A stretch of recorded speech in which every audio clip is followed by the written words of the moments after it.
Hello, welcome back. Hi everyone, we are so happy to see you today. For anyone new here, I'm Emma. And I'm Sam. We're here to help you practice real, everyday English. If you're enjoying learning with us, please hit that subscribe button. And give this video a like, it really helps us reach more English learners around the world. Okay, let's unlock some English today. Ready, Sam? Always ready. Let's do this. Sam, you look excited today. What's going on? Actually, Emma, I got an amazing message from one of our viewers this morning. Oh, really? What did they say? They said they've been using our podcast to practice shadowing and their English has improved so much. That's wonderful. I love hearing success stories like that. It made me think we should do an episode about shadowing itself. That's such a good idea. Many learners have heard the word but don't really know how to do it properly. Exactly. When I was learning Japanese in Tokyo, shadowing changed everything for me. Wait, you used shadowing for Japanese? I didn't know that. Oh yes, it was the technique that finally made my spoken Japanese sound more natural. So today, let's talk about shadowing, what it is, how to do it, and why it works. Perfect. This is something every language learner should know about. Let's dive in. Let's start with the basics. Sam, what exactly is shadowing? Great question. Shadowing is a language learning technique where you listen and repeat at almost the same time. At the same time? That sounds difficult. Well, almost the same time. You hear a word or phrase and you immediately say it, like a shadow following the speaker. Oh, so you're like their shadow following right behind them. Exactly. That's where the name comes from. You shadow the speaker's voice. How is that different from just repeating after someone? With regular repeating, you wait until the speaker finishes, then you say it. Like in a classroom, the teacher says something, everyone repeats. Right, but with shadowing, you don't wait. You speak while they're still speaking. Wow, that sounds really challenging. It is at first, but that's actually what makes it so effective. Why is that? Because you don't have time to translate in your head. You just react. Your brain doesn't have time to overthink it? Exactly. You're forced to focus on the sounds, not the meaning. That's really interesting. So it's training your mouth and ears together. Yes, your ears hear the sound and your mouth immediately copies it. Almost like learning a dance by following someone's movements. That's a perfect analogy. You mirror what they do. I've heard about this technique before, but I always thought it was too advanced. That's a common misconception. Beginners can do it too, they just need the right materials. What kind of materials work best? We'll talk about that later, but first, let me tell you my story with shadowing. Yes, tell me about your experience with shadowing in Tokyo. Okay, so when I first moved to Tokyo for my ESL teaching job, my Japanese was terrible. How bad are we talking? I could say hello and thank you and order ramen. That's about it. Well, at least you wouldn't go hungry. True, but I wanted to actually have conversations with people. That makes sense. You were living there after all. Right, so I started taking Japanese classes twice a week. Did that help? The grammar and vocabulary helped, but my pronunciation was awful. Awful how? Japanese people would look so confused when I spoke. They'd tilt their heads and say, "Eh?" Oh no, that must have been frustrating. So frustrating, Emma. I remember ordering coffee once. I said, "Kohi," really slowly and clearly. And? The barista just stared at me. Complete silence. My face turned red. What happened? Another customer behind me said the exact same word, kohi, and the barista understood immediately. Wait, they said the same word? The same word, but with the right rhythm and tone. That's when I realized it's not just about the sounds. It's about how the sounds flow together. Exactly. Japanese has this musical quality. The pitch goes up and down. So how did you discover shadowing? My Japanese teacher noticed my struggle. She gave me some podcast episodes to shadow. What was that like at first? Terrible. I couldn't keep up at all. I felt like I was drowning in sound. How did you manage? I started with very slow, simple dialogues, just 2 or 3 words at a time. Baby steps. Exactly. And I did it every day on my way to work. On the train? Well, very quietly on the train, mostly just mouthing the words. So you wouldn't look crazy. I probably still looked a bit crazy, but I didn't care anymore. How long before you noticed improvement? About 3 weeks. One day, I ordered coffee again, same cafe, same barista. And? She understood me immediately. She even smiled and said I sounded natural. Sam, that must have felt amazing. I almost cried, Emma. Honestly, after months of struggle, that moment was so sweet. I can imagine. That feeling of finally being understood. It's like all those hours of practice suddenly paid off in one beautiful moment. Did you keep practicing after that? Even more, that success motivated me so much. I started shadowing news programs, variety shows. You leveled up. Yes, by the end of my 2 years in Tokyo, I could have full conversations with my neighbors. That's incredible progress. Mrs. Tanaka, this sweet old lady next door, she used to invite me for tea. Oh, that's so lovely. She told me my Japanese had this comfortable feeling, like I belonged. That must have meant so much to you. More than any test score could ever mean, real connection with real people. So shadowing really made the difference. 100%. It trained my ears and mouth to work together. You know, hearing your story, I realize I've used shadowing too, without knowing the name. Really? Tell me more. When I was learning all those yoga pose names in Sanskrit, Oh, that's interesting. Sanskrit must be so difficult. it is. Words like Virabhadrasana or Uttita Trikonasana. My tongue hurts just hearing those. Exactly. When I first started teacher training, I couldn't pronounce anything. How did you learn? My teacher had recordings of her saying all the pose names slowly and clearly. And you shadowed them. Every day, I'd play the recording while cooking breakfast, while watering my plants. While talking to Fernie? Fernie heard a lot of Sanskrit that month. Did it work? After about 2 weeks, the names started flowing naturally. My mouth just knew what to do. That's shadowing working its magic. Now, when I teach, students often compliment my pronunciation. From struggling to being complimented, that's amazing progress. All thanks to that simple technique. I love that story, Sam. But I'm curious, why does shadowing work so well? Great question. There's actually real science behind it. Tell me more. First, it trains what researchers call the phonological loop. The phono what? Phonological loop. It's the part of your brain that processes spoken language. Okay, I'm following so far. When you shadow, you're exercising this loop constantly, hearing and speaking at the same time. So it's like a workout for your language brain. Exactly. You're strengthening those neural pathways. What else does shadowing improve? Pronunciation is the most obvious one. You start copying the exact sounds. Because you're focusing so closely on what you hear. Right. You notice details you'd normally miss. Like what? Like connected speech, how native speakers link words together. Oh, like when want to becomes wanna. Perfect example. Or going to becomes gonna. In textbooks, they teach you both words separately. But nobody actually speaks like that in real life. Shadowing teaches you the real pronunciation. And the rhythm. English has a very specific rhythm, stressed and unstressed syllables. Some words are louder and longer, some are quick and quiet. Exactly. When you shadow, you naturally pick up that rhythm. It's like learning a song. Very much like that. Language is musical in many ways. What about comprehension? Does shadowing help with understanding too? Definitely. When you practice shadowing regularly, you get used to natural speed. So fast speech becomes less scary? Exactly. Your brain gets trained to process language at native speed. That's really valuable. A lot of our viewers say they can read English well, but struggle to understand movies. Shadowing is perfect for that problem. It bridges the gap between reading and listening. Any other benefits? Confidence. When you sound more natural, you feel more confident speaking. That makes so much sense. And fluency. Your speaking becomes more smooth because you're training automatic responses. Your mouth just knows what to do, like driving a car. At first, you think about every action. Later, it's automatic. That's a great way to explain it.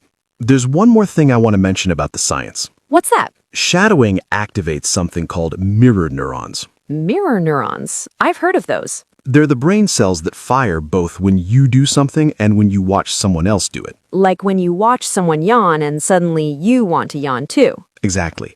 When you shadow, these mirror neurons are working overtime. So your brain is actually simulating the speaker's actions. Right. You're not just hearing the words, your brain is experiencing speaking them. That's why shadowing feels different from just listening. Precisely. You're engaged on a much deeper level. It explains why people often feel tired after a good shadowing session. Your brain is doing a lot of work. It's a mental workout. So should people take breaks? Yes, definitely. Short, focused sessions are better than long, exhausting ones. Quality over quantity. Exactly.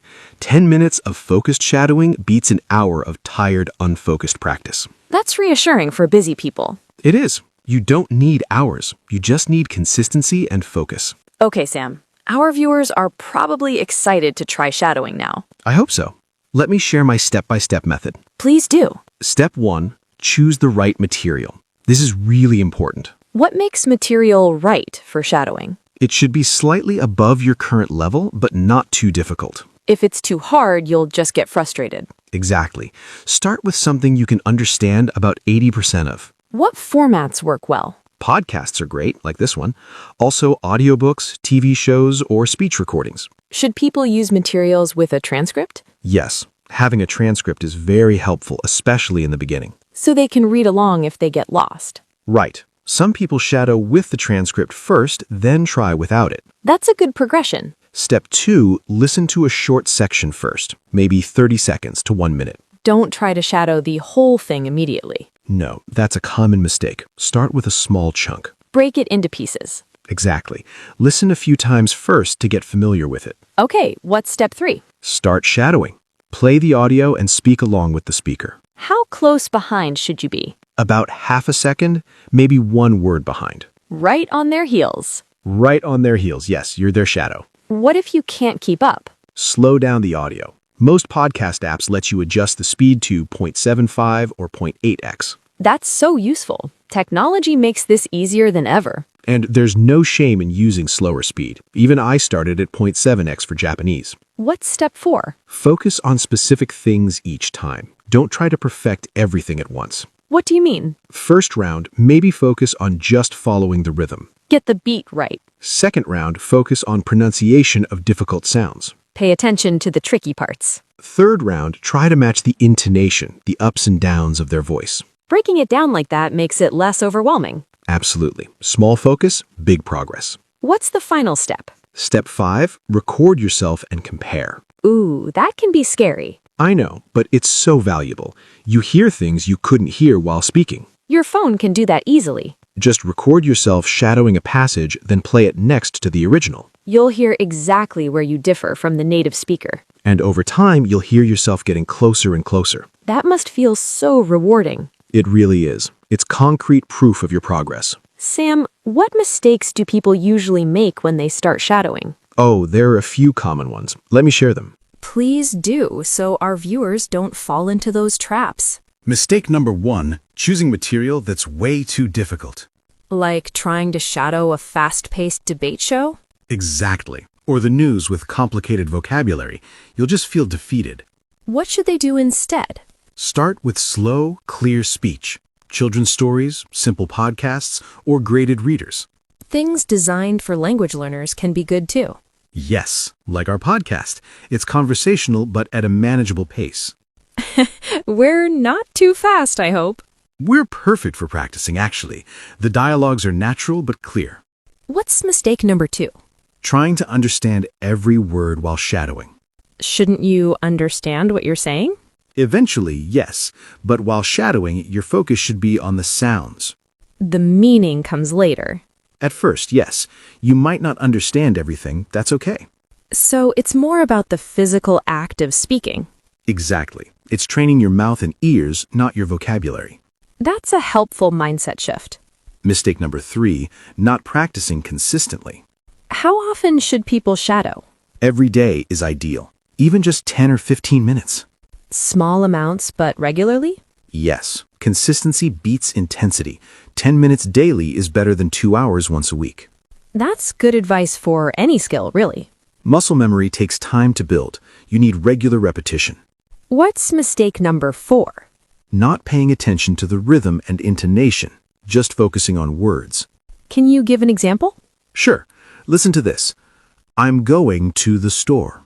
Okay. Some learners might shadow it as I am going to the store, with equal stress on every word.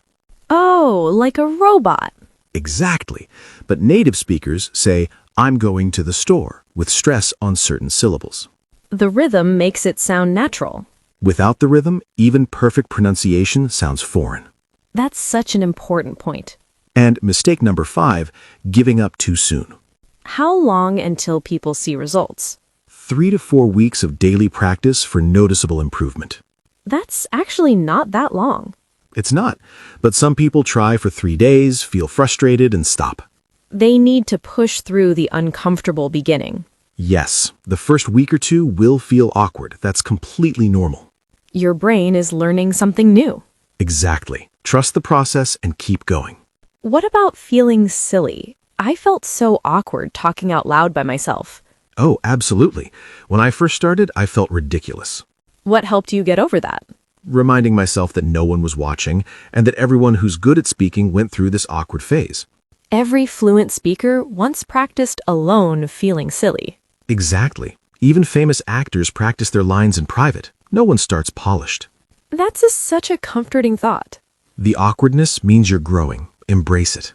Embrace the awkward. I like that. And one more thing, don't compare yourself to native speakers too harshly. What do you mean? Your goal isn't to become a native speaker, it's to be clearly understood. That's a healthier mindset. Yes, progress over perfection, always. I wish I'd heard that advice earlier in my learning journey. Me too, it would have saved me so much stress. So, how do people make shadowing a regular habit? Great question. Building habits is something I've thought a lot about. You mentioned you practiced on your way to work in Tokyo. Yes, that's trick number 1. Attach it to something you already do. Like commuting. Exactly. During your commute, while cooking, while doing chores. I actually do this now. I shadow cooking videos while making dinner. Really? That's perfect. The chef says, fold the batter gently, and I repeat, fold the batter gently. You're learning cooking vocabulary and practicing pronunciation at the same time. It's become my favorite way to practice. Multitasking. That's brilliant, and it doesn't feel like studying.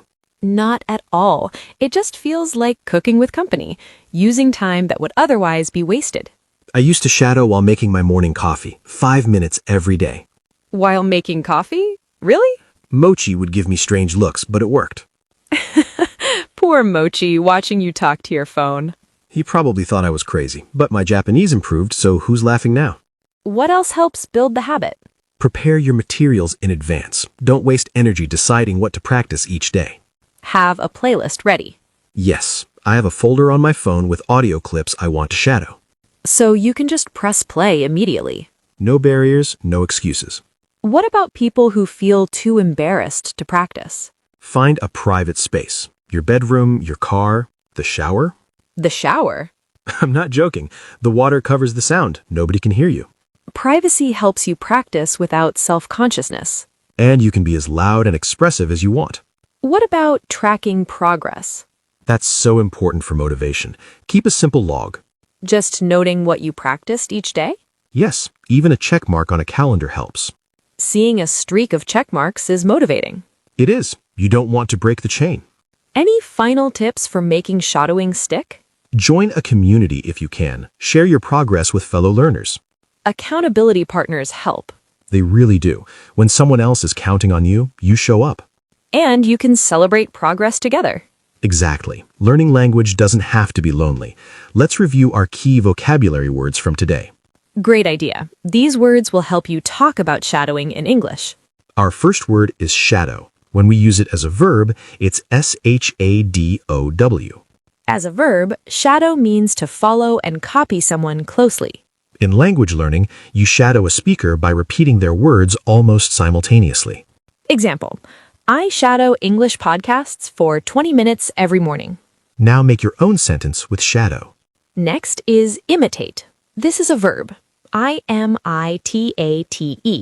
Imitate means to copy someone's actions, speech, or behavior. When you imitate a speaker, you try to sound exactly like them.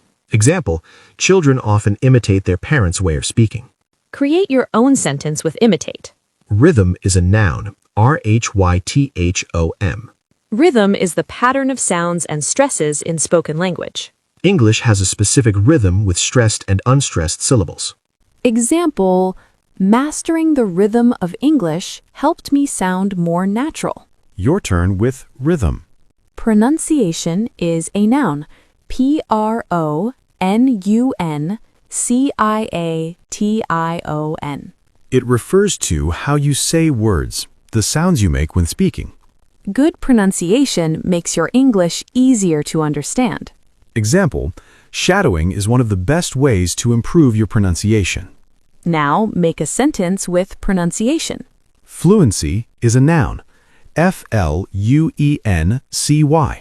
Fluency means the ability to speak smoothly and easily without hesitation. It's not about being perfect. It's about flowing naturally. Example, her fluency in English improved after 3 months of shadowing practice. Try using fluency in your own sentence. Our last word is repeat. This is a verb. Repeat. Repeat means to say or do something again. Repetition is key to mastering any skill, including language. Example, I repeat each sentence 3 times until I can say it smoothly. Now create a sentence with repeat. Let's say all 6 words together for pronunciation practice. Repeat after us, everyone. Shadow, Imitate. rhythm, Pronunciation. fluency. Repeat. Excellent pronunciation, everyone. Wow, we covered so much about shadowing today. It was such a helpful and practical conversation. We started by explaining what shadowing is, repeating almost simultaneously with a speaker. We heard my coffee shop breakthrough story from Tokyo, that moment when shadowing finally paid off. And I shared how I used shadowing to learn Sanskrit yoga pose names. We discovered the science behind why shadowing works so well, the phonological loop and mirror neurons. We got a clear 5-step guide to practice effectively. Choose the right material, listen first, start shadowing, focus on specific things, and record yourself. We also talked about 5 common mistakes to avoid. And we shared practical tips for building shadowing into a daily habit.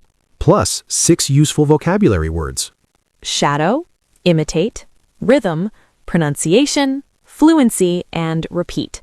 These words will help you discuss language learning confidently.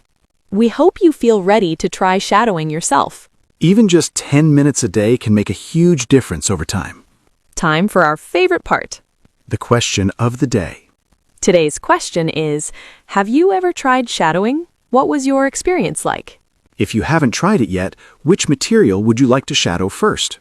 I'll share mine. I would shadow my favorite cooking shows. I love hearing those chefs explain recipes while I cook.